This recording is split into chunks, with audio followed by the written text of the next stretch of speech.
एक international news ने पूरी न्यूज इंडस्ट्री में हड़कंप मचा दिया है, क्योंकि ये न्यूज न सिर्फ बिजनेस वर्ल्ड से जुड़ी हुई है बल्कि एक आम आदमी से भी जुड़ी हुई है। जब से ट्विटर और एलन मस्क का नाता जुड़ा, ट्विटर की खरीद फरोख्त को लेकर एलन मस्क और ट्विटर अक्सर सुर्खियों में बने रहने लगे। लेकिन अब एलन मस्क एक बार फिर से सुर्खियों में आ गए हैं और इसके पीछे कारण इस बार ट्विटर बिल्कुल भी नहीं है, बल्कि इस बार एलन मस्क के पॉपुलर और ट्रेंड में आने का रीजन है उनका extra marital affair. Billionaire Tesla के फाउंडर एलन मस्क का नाम जुड़ा है निकोल शनाहन के साथ, और ये कोई और नहीं बल्कि है गूगल के फाउंडर सर्जी ब्रिन की वाइफ। सर्जी ब्रिन और एलन मस्क एक दूसरे के काफी पुराने दोस्त हैं, लेकिन पिछले दिनों ये खबर आई कि एलन मस्क ने अपने घुटनों पर झुककर एक पार्टी में सर्जी ब्रिन से माफी मांगी। कारण जब ढूंढा गया तो पता चला कि इसके पीछे कारण है सर्जी की वाइफ निकोल शनाहन। सुनने में ये आया कि टेस्ला के फाउंडर और सीईओ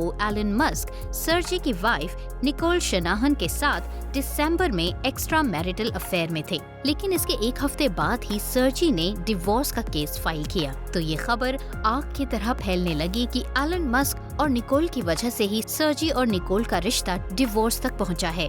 शनाहन और ब्रिन पिछले 3 साल से मैरिड थे, लेकिन इसी साल जून में उन्होंने डिवोर्स के लिए फाइल किया। द वॉल स्ट्रीट जर्नल की रिपोर्ट के मुताबिक एलन मस्क और शनाहन का एक्स्ट्रा मैरिटल अफेयर चल रहा था।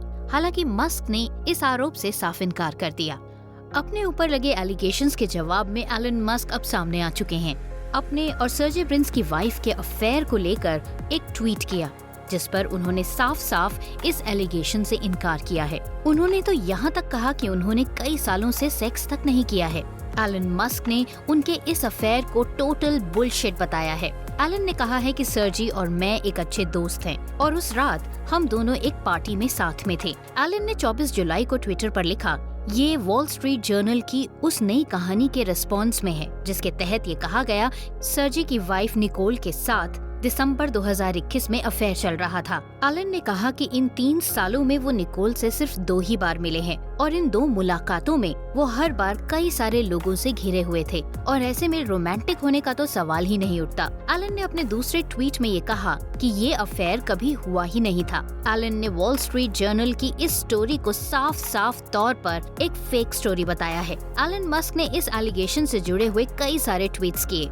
एलन के मुताबिक इन आरोपों के बाद से उनके सम्मान को काफी ठेस पहुंची है, लेकिन वो लोग जिन्होंने उन पर इस तरह के बेबुनियाद आरोप लगाए हैं उनसे एक सवाल तक भी नहीं पूछा गया। एलन ने कहा उन्होंने ये पाया है कि वॉल स्ट्रीट जर्नल ने उनके और उनकी कंपनी टेस्ला को लेकर कई सारे गलत पोस्ट किए हैं और इस वजह से अब ये काफी एम्बैरेसिंग हो चुका है। एलन ने वॉल स्ट्रीट जर्नल पर आरोप लगाते हुए कहा कि एक बार वॉल स्ट्रीट जर्नल ने उन पर ये आर्टिकल लिखा कि FBI एलन मस्क को अरेस्ट करने वाली है, तो उन्होंने FBI को कॉल करके उनसे पूछा कि आखिर ये कहानी क्या है, और तब FBI की तरफ से उन्हें ये रिप्लाई मिला कि वॉल स्ट्रीट जर्नल का ये आर्टिकल टोटली बुलशिट है। एलन मस्क ने अपने दोस्त सर्जी की वाइफ को लेकर अपने आप को क्लीन चिट देते हुए अपनी और सर्जी की एक फोटो भी शेयर की, जो कि 24 जुलाई की उसी पार्टी की है जिसमें वो दोनों साथ में थे।